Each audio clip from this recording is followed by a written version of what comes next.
As we approach Christmas, I thought I would introduce you to something I've bought for myself, inspired by something I bought for my 6-year-old niece. Don't tell her, she doesn't know yet. So this on my right, your left, is an introductory telescope that can magnify things up to about 75 times. I think it's got about a 3-inch aperture.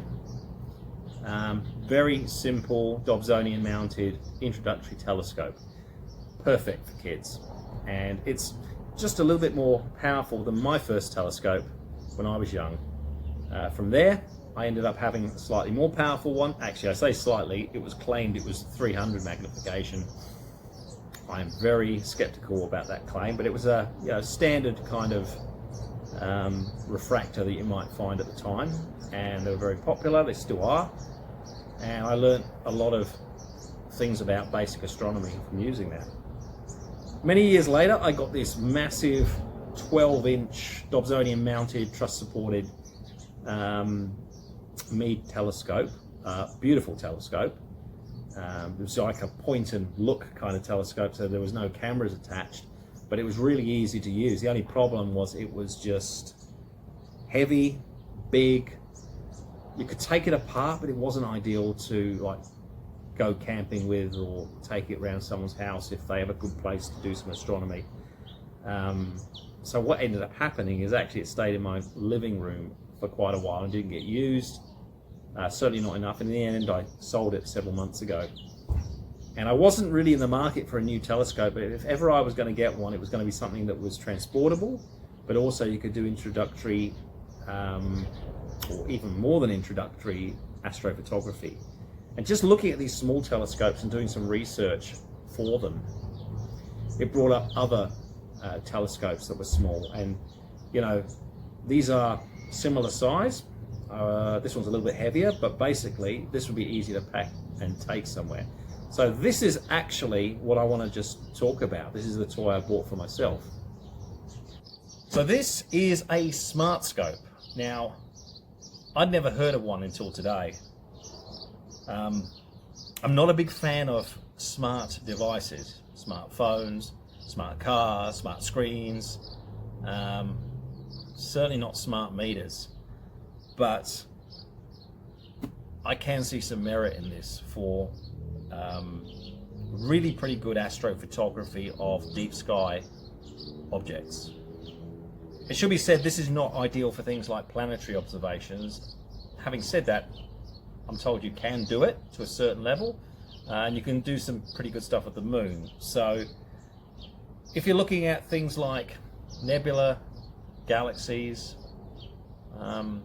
star clusters, then this can actually be used really well.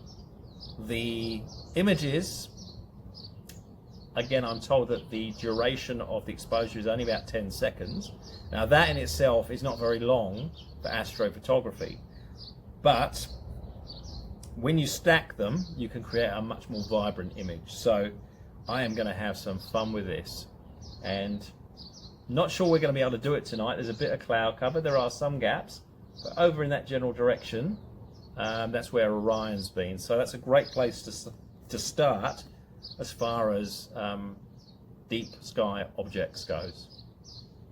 Well, I've just taken it out of the box, and look what we've got. We've got a box that you can carry it with. So, you know, talking about transportable, that is perfect. Let's just have a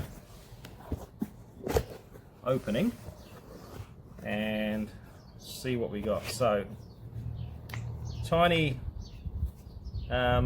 tripod, which obviously can, I'm assuming you can extend. Yep. Not that you have to use that, as I understand it. And then there's the, I don't know if scope's the right word, camera. So this, I believe, can, where's the camera here? Oh, I think that rotates out probably when I get it turned on. So that can be by itself, just freestanding there, which is pretty good. Or you can stick it on that, which is awesome. And what I'm going to do now is I'm going to take this inside and try and work it out a little bit. Look at that, it's tiny. That is it. How good is that? Love it.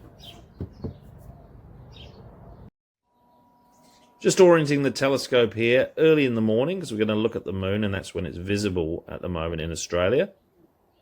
Should be a reasonably automatic process using the app. And here is the moon, one of the early shots I took. Now, I'm hoping we can do a lot better than this using RAW, using the stacked images, and looking forward to seeing what we will get. That's a zoom in. Again, this is a little bit grainy. Southern hemisphere, although normally it's flipped the other way here, so I had to re-invert it. I think you can see the crater Clavius and Tycho there. This is something I'm pretty skeptical that I actually took. I think it's some sort of stock image, but it's the Orion Nebula. It says it took it.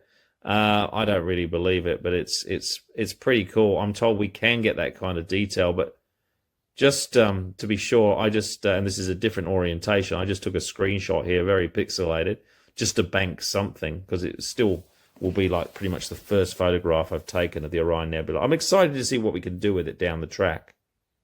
And here's something I'm really excited about. This is the sun taken through the filter.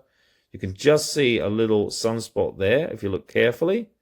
And if we zoom in, you'll see it more closely. So the sun's more active when there's a lot more sunspots. So we'll hopefully look forward to seeing that in the future. Quite an exciting object to look at.